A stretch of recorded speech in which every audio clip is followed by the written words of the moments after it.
नंदू भैया 1 किलो घी दे दो। हाँ हाँ बहन, क्यों नहीं। गिन लो नंदू भैया, चांदी के पूरे 50 सिक्के हैं, हमारा हिसाब बराबर। प्रणाम नंदू भैया। प्रणाम चंदू प्रणाम।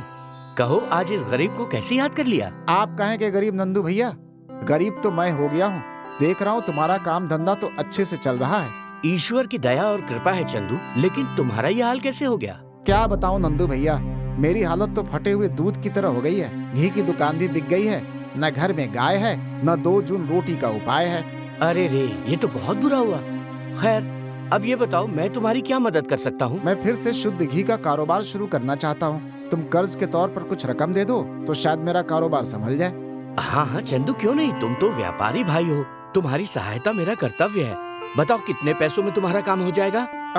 कम से कम 1000 सोने के सिक्के मिल जाते तो।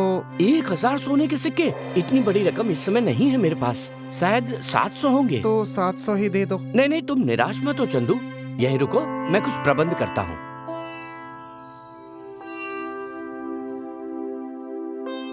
ये लो चंदू, तुम्हारा काम हो गया। जोड़ बटोर के 1000 सोने के सिक्के पूरे हो गए, तुम ले जाओ। तुम धन्य हो, महान हो नंदू भैया। मैं तुम्हारा ये उपकार कभी नहीं भूलूंगा। उपकार कैसा चंदू, तुम्हें कर्ज चाहिए था, मैंने दे दिया, अब तुम अपनी सुविधा से ये कर्ज लौटा देना। हाँ हाँ जरूर, मुझे हमेशा याद रहेगा कि बुरे समय में तुमने मेरा साथ दिया।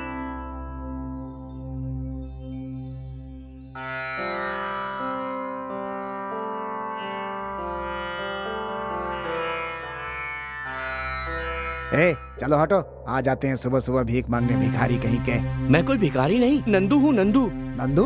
कौन नंदू? मैं किसी नंदू भिखारी को नहीं जानता। अरे मैं भिखारी नहीं, व्यापारी नंदू हूँ। घी का व्यापारी, घी का व्यापार है मेरा। अच्छा हाँ, याद आया, शुद्ध घी वाला नंदू। लेकिन वो तो बड़ा धनवान है नहीं था। काल का पहिया ऐसा उल्टा घूमा कि मैं बर्बाद हो गया। ठीक है, लेकिन सुबह सुबह यहाँ क्यों आ गए? क्या तुम भूल गए चंदू, मैंने तुम्हें 1000 सोने के सिक्के उधार दिए थे। 1000 सोने के सिक्के? ये मुंह और मसूर की दाल सुबह सुबह मूर्ख बनाने के लिए मैं ही मिला था क्या? ये तुम क्या कह रहे हो चंदू, तुम्हारी मदद करने के लिए एक सिक्का जोड़कर 1000 सिक्के दिए थे तुम्हें। 1000 सोने के सिक्के? हाँ। अच्छा मजाक है। चंदू, तुम अच्छी तरह जानते हो कि ये मजाक नहीं हकीकत है, लेकिन ऐसा लगता है कि तुम्हारी नीयत में खोट आ गया है। तुम मुझसे लिया कर्ज लौटाना नहीं चाहते। मुझ पर झूठा आरोप लगा रहे हो। मैं न्याय मंत्री से तुम्हारी शिकायत कर दूंगा।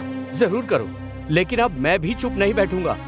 अन्याय तो मेरे साथ हुआ है, न्याय मंत्री से न्याय की मांग तुमसे पहले मैं करूंगा। बीरबल जी, अब तो बस आप ही कर सकते हैं, दूध का दूध पानी का पानी। तुम चिंता मत करो नंदू, अगर तुम सच्चे हो तो तुम्हें न्याय जरूर मिलेगा। धन्यवाद बीरबल जी। वैसे इत्तेफाक से तुम बड़े अच्छे समय पर आए हो। कल सम्राट अकबर ने एक समस्या के समाधान के लिए सभी घी व्यापारियों को शाही दरबार में बुलाया है, तुम भी जरूर आना। बादशाह सलामत, आपके हुक्म के मुताबिक शहर में शुद्ध घी का व्यापार करने वाले सभी व्यापारी दरबार में हाजिर हैं। जी बादशाह सलामत, हम पूरी ईमानदारी से जांच करेंगे। हुजूर, हम ये भी बता देंगे कि घी कितना शुद्ध और कितना नकली है। हम महाबली को शिकायत का मौका नहीं देंगे। तो ठीक है बीरबल, इन सौदागरों से काम लेना अब आपकी जिम्मेदारी है। जी हुजूर।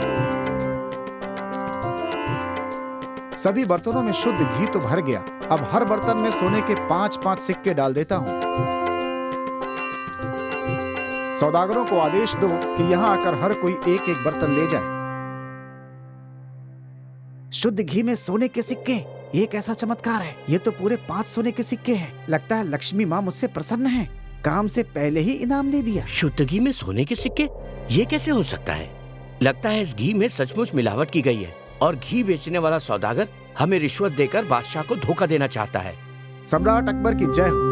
सभी पारकी व्यापारियों ने शुद्ध घी को जांच परख कर अपना अपना फैसला दे दिया है हुजूर। तो नतीजा क्या निकला बीरबल? हुजूर, सभी ने लगभग एक ही बात बताई है कि घी केवल 80% ही शुद्ध है और इसमें 20% मिलावट है। इसका मतलब शुद्ध घी में मिलावट करने वाले बड़ी चतुराई से काम कर रहे हैं, इसीलिए आम जनता असली नकली का फर्क समझ नहीं पाती है। हमारा आदेश है कि दोषी व्यापारियों का सारा माल जब्त करके फेंक दिया जाए और भविष्य में उनसे कोई व्यापार न किया जाए। जो हुक्म जहाँ पना, मगर इसके साथ ही मैं चाहता हूँ कि यहाँ मौजूद एक और दोषी का भी आप फैसला करें। एक और दोषी?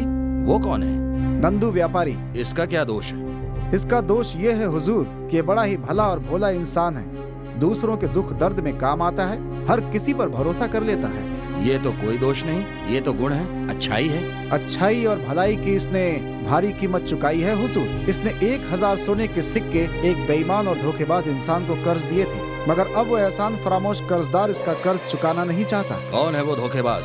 गिरफ्तार कर लो उसे। हुजूर माई बाप, मैंने किसी से कोई कर्ज नहीं लिया। नंदू मुझ पर झूठा आरोप लगा रहा है। मैंने तो इसके खिलाफ न्याय मंत्री से शिकायत भी की थी। जहाँ पना, जो इंसान सोने के सिर्फ 5 सिक्कों के लिए बादशाह सलामत को धोखा दे सकता है, वो लालची इंसान 1000 सिक्कों के लिए कुछ भी कर सकता है। अब ये 5 सिक्के कहाँ से आ गए बीरबल? क्षमा चाहता हूँ हुजूर। जब मैंने शुद्ध घी की जांच के लिए बर्तन दिए थे, तब हर बर्तन में मैंने सोने के 5 सिक्के भी डाल दिए थे। जांच के बाद हर व्यापारी ने बर्तन के वो 5 सिक्के भी ईमानदारी से लौटा दिए। नंदू ने भी, बस एक इस चंदू ने वो 5 सिक्के वापस नहीं किए। हम समझ गए बीरबल।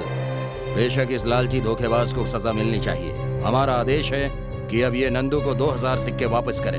अगर ये इनकार करे तो इसे जेल में डाल दो। सम्राट अकबर की जय। माँ बदौलत ने सुना है कि कुछ लोग हमारे वीडियो देखते हैं लेकिन सब्सक्राइब और कमेंट्स नहीं करते। जहां पना, अब तो सारे जहां के लोग हमारे YouTube चैनल को सब्सक्राइब करके बेल आइकॉन भी दबाते हैं और कमेंट्स कर अपने मित्रों को शेयर भी करते हैं। बहुत खूब बीरबल, बहुत खूब।